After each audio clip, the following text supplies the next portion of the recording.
Terima kasih pemirsa, Anda masih menyaksikan Kominfo Newsroom. Pemirsa, sudah 77 tahun Indonesia merdeka. Kemerdekaan tersebut tidak datang begitu saja, namun melewati perjuangan berat dari para pahlawan, rakyat, juga anak bangsa yang berjuang hingga titik darah penghabisan. Begitu pula lah yang dilakukan Direktorat Jenderal Perhubungan Laut yang terus berupaya meningkatkan konektivitas nasional dengan kapal perintis dan tol laut untuk membangkitkan Indonesia yang lebih kuat terutama di dunia maritim. Dan berikut video selengkapnya untuk Anda.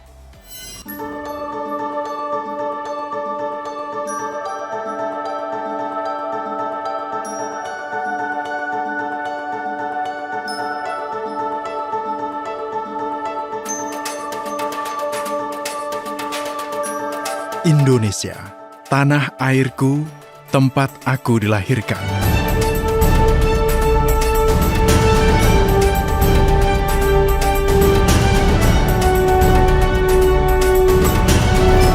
Tidak bosan-bosannya saya bercerita tentang Indonesia, karena saya bangga akan negara ini, atau memang negara ini menyimpan beribu cerita.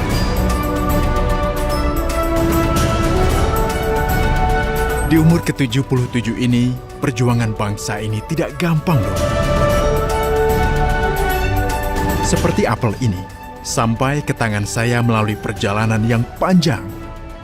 Baik-baik, mungkin kamu bingung. Saya ceritain ya, negara ini terdiri dari banyak pulau. Sumatera, Jawa, Kalimantan, Sulawesi, Papua. Yang saya sebutkan hanya 5 pulau terbesar di Indonesia. Kita memiliki 17.000 pulau lainnya yang tersebar dari Sabang hingga Merauke. Semua terpisahkan oleh laut. Ombak dan air laut sepanjang mata memandang. Jika dipisahkan oleh laut, kita membutuhkan armada kapal yang sangat banyak untuk memindahkan manusia, logistik, bahan pangan, ternak dari satu pulau ke pulau lainnya. Bangsa yang besar ini saling bahu-membahu untuk hidup harmonis, walau dipisahkan oleh lautan yang luas.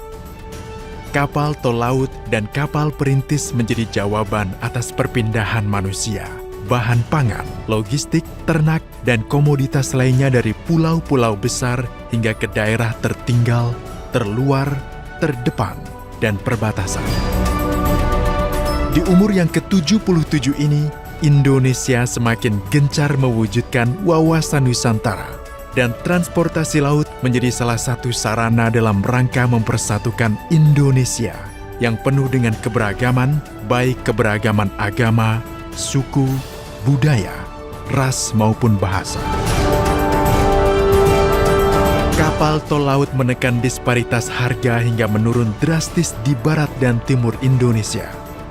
Dengan terbukanya jalur transportasi laut saat ini, sejak 77 tahun merdeka, UMKM di timur Indonesia mulai memperkenalkan produk lokal untuk dipasarkan ke seluruh Indonesia. Bahkan hasil alam timur Indonesia sudah mendapat tempat dan sorotan di kancah perdagangan nasional. Kamu tidak menyangka kan kalau Papua adalah penghasil padi?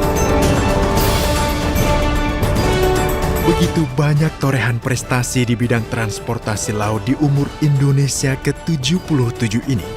Sebut saja Port State Control Indonesia, diakui dunia internasional dengan masuknya Indonesia ke dalam whitelist Tokyo MOU yang menyebabkan pelabuhan Indonesia dikukuhkan aman dan selamat bagi pelayaran domestik maupun internasional.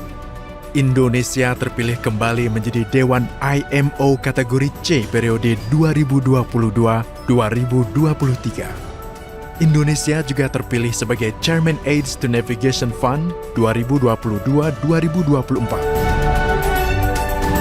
Sederet prestasi ini mengukuhkan Indonesia sebagai negara maritim yang besar dan kuat di dunia internasional. Nenek moyang kita seorang pelaut ternyata bukan mitos atau legenda ya, karena dari dulu hingga sekarang kejayaan maritim kita diakui semua orang. Bagaimana dengan kamu? Setuju dong kalau kita adalah negara maritim yang jaya? Harus setuju.